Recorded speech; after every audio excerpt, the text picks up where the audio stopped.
Good morning again. I would like to welcome you all to today's Domestic Violence Awareness Month Proclamation ceremony. My name is Deidre Hernandez from the Public Information Office representing Laredo Public Health, and I will be serving as today's Master of Ceremonies. This morning, we are gathered to bring attention to an issue that affects far too many families and individuals in our community and across the nation. Domestic violence is not just a private matter, it is a public safety and health concern, and together we stand committed to raising awareness, supporting survivors, and working towards a future free of violence. At this time, I would like to take a moment to acknowledge and thank the many leaders and organizations who have joined us today in solidarity. The Honorable Mayor of the City of Laredo, Dr. Victor D. Trevino,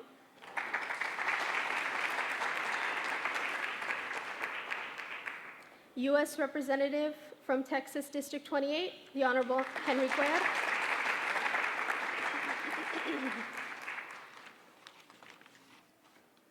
Mexican Consulate General in Laredo, Juan Carlos Mendoza,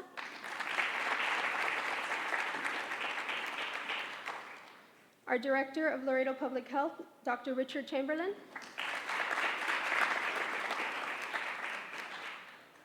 from the Police Department, Chief Miguel A. Rodriguez, Jr. We also have the Manager of the Office of Border Public Health, Region 11 with DSHS, Alma Ochoa del Toro.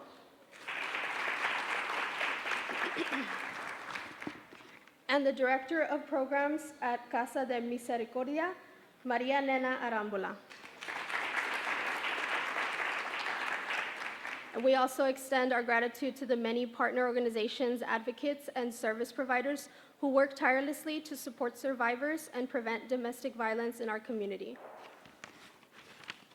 Before we begin with the official proclamation, we are honored to first hear from several of our distinguished guests. Please join me in welcoming the Honorable Dr. Victor D. Trevino, Mayor of the City of Laredo.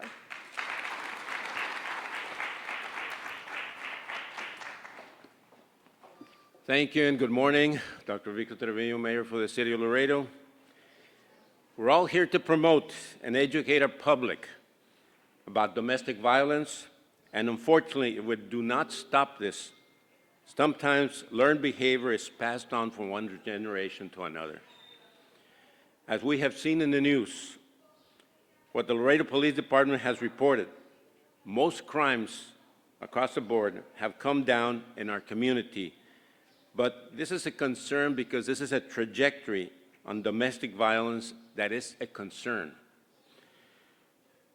And the fact that we're 95% Hispanic, the majority have been raised to keep family problems in the family. So it has to start with holding ourselves accountable as a family with members and friends, because this is where it starts. This is most of the time. Some ways we can end domestic violence is be able to start a conversation when you see the signs of abuse and listen and believe the survivors. And we need to teach the next generation and teach them to understand consent and respect. As mayor, I truly believe that we can overcome this behavior in our community by learning where to talk to someone and by understanding that behavior does not make us better human beings. So I want to thank everyone in this room and all the agencies, and part of the efforts together we can achieve the goal in ridding our community and ridding our community of domestic violence. Thank you, Consul. Thank you, Congressman, Chief, Dr. Chamberlain, everybody here in the room that partners with this idea. Thank you very much.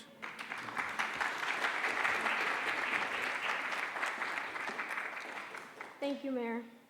Next, we are honored to hear from the Honorable Henry Cuellar, U.S. Congressman for District 28. Thank you so much. And Mayor, I want to say good morning and thank you for the leadership that you provide the City of Laredo. Consul, es un placer estar con usted otra vez. Thank you so much. Dr. Richard Chamberlain, thank you for the leadership that you provide here. It's been outstanding, and I really appreciate all the work that y'all do. And certainly, Chief, it's always neighbor, neighbor, neighbor. We're talking about how many miles we walk every day, trying to keep up with the Chief, but he does a lot more miles than I do. But it's always a pleasure seeing you. And all of y'all, I want to say good morning to all of y'all. And I also want to thank the folks who are out there working. I think I got to meet everybody out there. It's a little dangerous when you get next to the little puppy because you want to take that, but I got a few dogs already, a few cats at home already. But I really want to appreciate everybody that's out there and all of y'all for helping. It's good to be back in my neighborhood. Actually, we lived exactly from here, a block over at 602 Reynolds. So this is my neighborhood. Very familiar with this area. So it's good to be back here. But again, to all the local law enforcement, to the social services organizations, and the advocates who dedicate their time to support the survivors of domestic violence, I say thank you because you do this every day, and thank you for what you do. Also want to thank the families and the neighbors who are here because this is the reason we're here, to make sure that we protect our community, to prevent abuse and create safer homes. Domestic violence, as the mayor said, is an issue that affects individuals of all ages, genders, and backgrounds. According to the Center of Disease and Control and Prevention, nearly 41, this is numbers, so we got different numbers, but across the nation, nearly 41% of women and 26% of men experience sexual violence, physical violence, or stalking by an intimate partner during their lifetime. Think about those numbers, 41, 26%. And these are not just numbers, they are our neighbors. Every number is our neighbor, is our friend, is our loved one. Domestic violence impacts families here in Laredo and across the county, across the state and the nation. And it is something that we need to address like we're doing here and every day that you do this.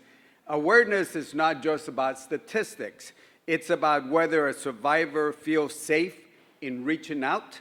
It's about whether a family knows they can find shelter, counseling, and justice in times of crisis.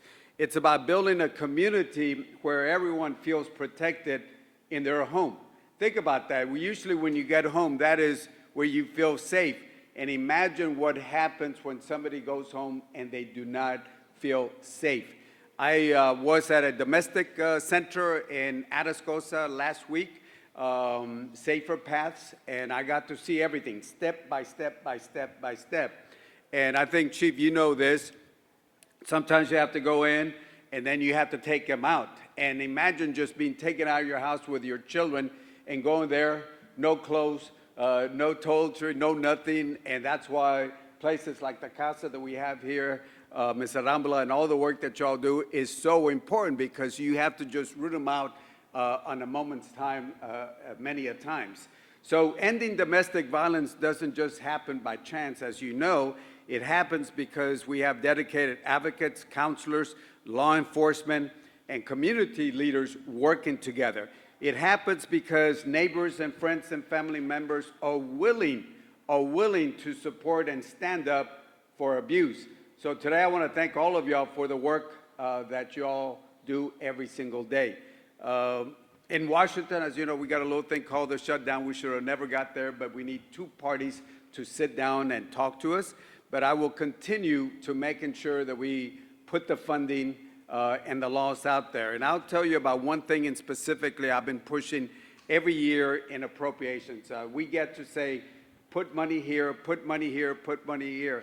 And one of them is I've been working with a Republican friend of mine to put $20 million, so we've done this year after year, to set up a national domestic violence hotline, and we've done this. The shutdown, of course, has an impact on that, but that National Domestic Violence Hotline is important. Sometimes people will call locally, sometimes they will call a little further, and sometimes they'll call nationally. And this National Domestic Violence Hotlines provides, just like you all do here, free, confidential, 24 hours, toll-free telephone numbers, chat and text services immediately if somebody wants to call that. I think you're familiar with the number, 1-800-799-SAFE, 7233. And again, we got to make sure that either at the national level, working with you, at that state level, or locally, that we all work together on that. Now, I was asking about the funding with the shutdown. I think, Casa, you're still waiting, pending on some of them. I know in some areas they cut off some of the funding before the shutdown. In safer paths in the rural areas, you know, in cities like Laredo, we got a little bit more services, but once you go into a rural area like Atascosa, Zapata, and other areas, you got limited resources. So when you cut that funding, this happened before the shutdown, that's not good. Why they wanted to cut domestic violence is beyond me, but they did it, and it is beyond me why the administration would do that. But nevertheless, we have to stay strong because those cuts are real consequences. When you cut money, that means it's less money for the survivors, for domestic, the people that fight domestic violence, and we got to make sure that we stay together to provide that funding. So in conclusion, let me just say we need to stay together so we can create a community where domestic violence is not tolerated and where survivors are never alone. Awareness, action, and support save lives. So I want to say thank you for raising your voices to strengthen our resources and protect the most vulnerable among us. And in particular, I want to say something since the consul's there. Doesn't matter if you're here legally or illegally, everybody gets the support, regardless of what your immigration status is. So we want to make sure that we support everybody with that. With this, I'm going to be running off. I apologize. I got here last night. Got to run off somewhere. Then, Mayor, I think I'll see you at City Hall about 11 o'clock. So with that, if you would excuse me, say thank you so much, and I thank you for what you do every single day. Thank you, and God bless.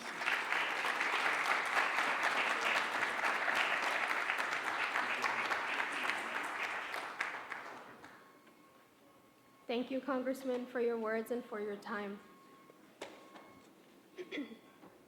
Now we welcome from the Laredo Police Department, Chief Miguel A. Rodriguez, Jr.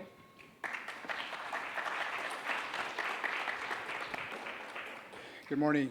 I was going to tell the congressman that this is also my area. I used to live here at 101 East Kearney, so I know he's left, but we've been neighbors since then. So just wanted to give some visibility to everybody.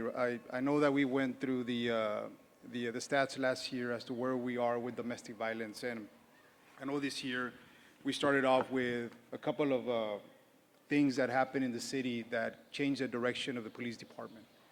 And every year that we sit down together with our whole command, right, we talk about what are our priorities, right? What are priorities for the city? What are the things that are blinking red? What are priorities for our elected officials? Priorities for the mayor himself? So when we think about this, you know, we always want to prioritize because we cannot just do everything and anything because then we don't do anything. And some of the things that we talked about was, let's tackle the shots fired, right? Because there's a lot of shots fired in the city. We're going to tackle that. We're going to tackle transnational organizations. We're going to tackle the gang issue. All these things that we talk about every year.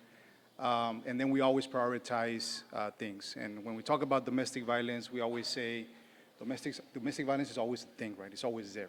It's always blinking red because it's always there. It seems to me that since I started the police department, it's always been a priority for the police department to attack the domestic violence problem. And so this year, when we first saw our first murder, it was a homicide, and that in itself was a dating violence issue. The second one was also a dating violence issue. The third one was also a dating violence issue. The third one was in Bannock, here in Laredo, and that was where our officers received over 300 bullets shot at them before we were able to neutralize the situation. So looking at those things, we quickly prioritize domestic violence to the number one priority for the police department. And when I say this, you know, we talk about how can we stop domestic violence, right? We can't do it alone. And I'm very grateful to the mayor and to the council and to management to be able to support these issues, right? Because when I go to them, this is the things that we bring in. This is priorities, right? This is what is happening in our city that we need to attack head on. And complete support. And every time that I call the mayor, is, ¿Qué está pasando, chief? And these are the things that we talk about on the phone. And I can tell you that this year, we're going to be doing some good changes to our police department to attack the problem. And I'm going to start off with this, that last year, for the whole year of 2024, we had over 7,000 calls of domestic violence. So that means our officers were sent to 7,000 different calls for service regarding domestic violence. Out of those 7,000, we filed 2,000 reports. Out of the 2,000 reports, we filed info only, which is just a problem between the families, nothing criminal. There was 300 of those, but there was 930 arrests. So when you see what, I'm going to give you some numbers where you see the switch as to how we prioritize. It's not that we didn't prioritize back then, but our view now of domestic violence is, why are we taking the whole family out of that specific residence and putting them somewhere where we think that they're going to be safe, and they are going to be safe, but why are we taking them out when we're just going to have to go look for that suspect and take him out and put him in jail, right? And so the directive was very strong from the police department to grab that one individual that's committing the crime and give some consequences. And so last year, year to date, we were at 5,300 calls, 694 arrests. This year, we're at 4,500 calls, 908 arrests. That shows a switch as to what we're doing with domestic violence, but we gotta provide consequences, right? We gotta make sure that the individuals that are committing these crimes get the consequences that are needed to stop the violence, right? And yes, we can give them all the counseling that we want. Are we gonna change them? We don't know. But we have to start the process by arresting the individual, putting them through the system, and making sure that he gets the services to either stop the violence or leave the relationship. Bottom line. The third thing we're doing is we're going to make sure that we're providing that awareness and education, not only to the adults, not only to those individuals that are already having that domestic violence situation. We want to make sure that we go to the youth because we see a problem. And I know everybody here, our advocates here, and people that are around us here that are for this issue. We have a problem with youth, right?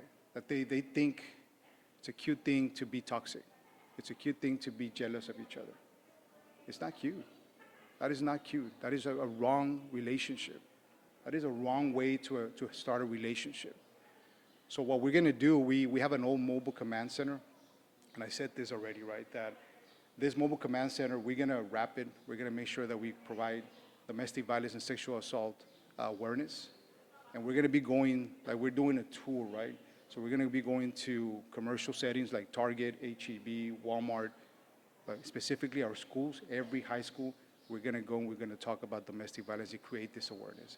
We have to stop with this TikTok thing about being toxica and all these things and being a thing, right? It is not a thing. It's not something that we should be laughing about. This is not laughable, right? This is where problems start when we think it's cute or we think it's laughable. These memes are not like that. It shouldn't be like that. So we're going to start very aggressive, making this awareness and educating our youth because this is where the cycle starts and everybody knows this, right? And this is where we can tell them that if their father or their mother are engaging in this type of behavior, it's the wrong behavior. And this is how we're going to start changing culture and making sure that we bring those numbers down. But at the end of the day, continue with the aggressiveness of the police department to make sure that we give consequences where they are needed and making sure that we have our families, keep our families safe. With that, I'll close and I thank the mayor. Thank you, Richard, for having us and making this awareness event. But more than anything, thanks to everybody here, especially our advocates that consistently work day in and day out to make sure our community, especially our families, are safe. Thank you.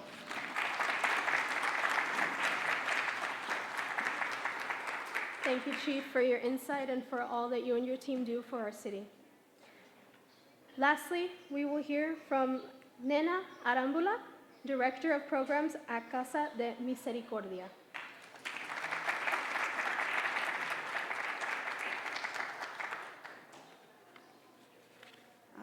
Good morning, and thank you for the privilege of representing Casa de Misericordia, Sister Rosemary Walsh, and our staff. Well, I don't want to sound redundant, but I will.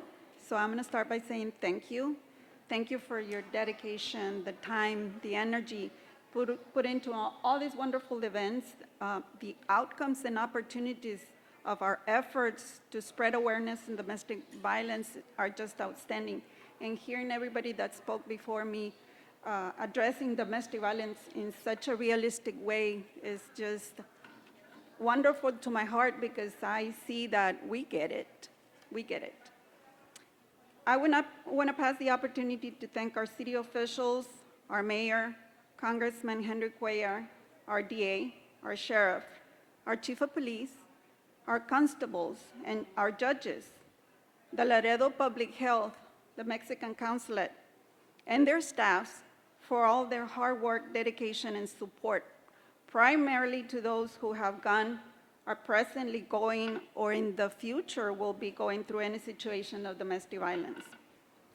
Secondly, for their support to all of us here present or through our community who in any way, shape, or form provide services and support to victims or survivors of domestic violence. I also want to take this opportunity to honor and remember those who have lost a loved one directly or indirectly to domestic violence. And then I want to pass to say that yesterday I attended the Webb County Domestic Violence Coalition DV conference. And one of the presenters, Dr. Claudia Interiano Shiverdecker, she's a PhD licensed professional counselor, mentioned that trauma is a brain injury. An injury just like a broken leg or any other physical injury in our body. She said, and as such, it needs to be treated in order to heal. And that's why we do what we do. Any type of domestic violence, physical, sexual, emotional, psychological, social, spiritual, etc., because there's many types of domestic violence, can cause trauma, brain injury. Trauma will most likely be present in children that witness or experience domestic violence. There is a high possibility that children exposed to domestic violence will most likely become victims or abusers themselves, and can also show signs of altered brain development, attachment disruptions, learning and behavioral challenges, and also overall well-being and development. Let's continue working together. Let's help each other to not forget why we do what we do. If we don't hold batters accountable for their actions, if there are no consequences for their wrongdoings, there will be no change in their behaviors. And domestic violence will continue generation after generation. Domestic violence is a health issue. Domestic violence impacts our families, our neighbors, our communities, and our children. And our children are the future, our future. Let's not tolerate domestic violence. Awareness, education, and prevention are key in all the work that we all do. Thank you.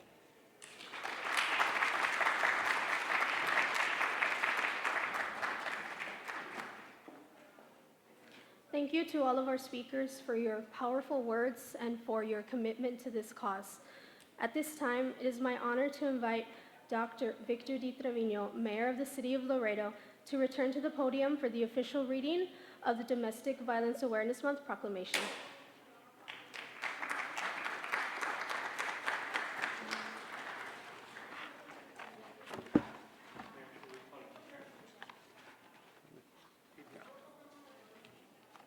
Pasamos.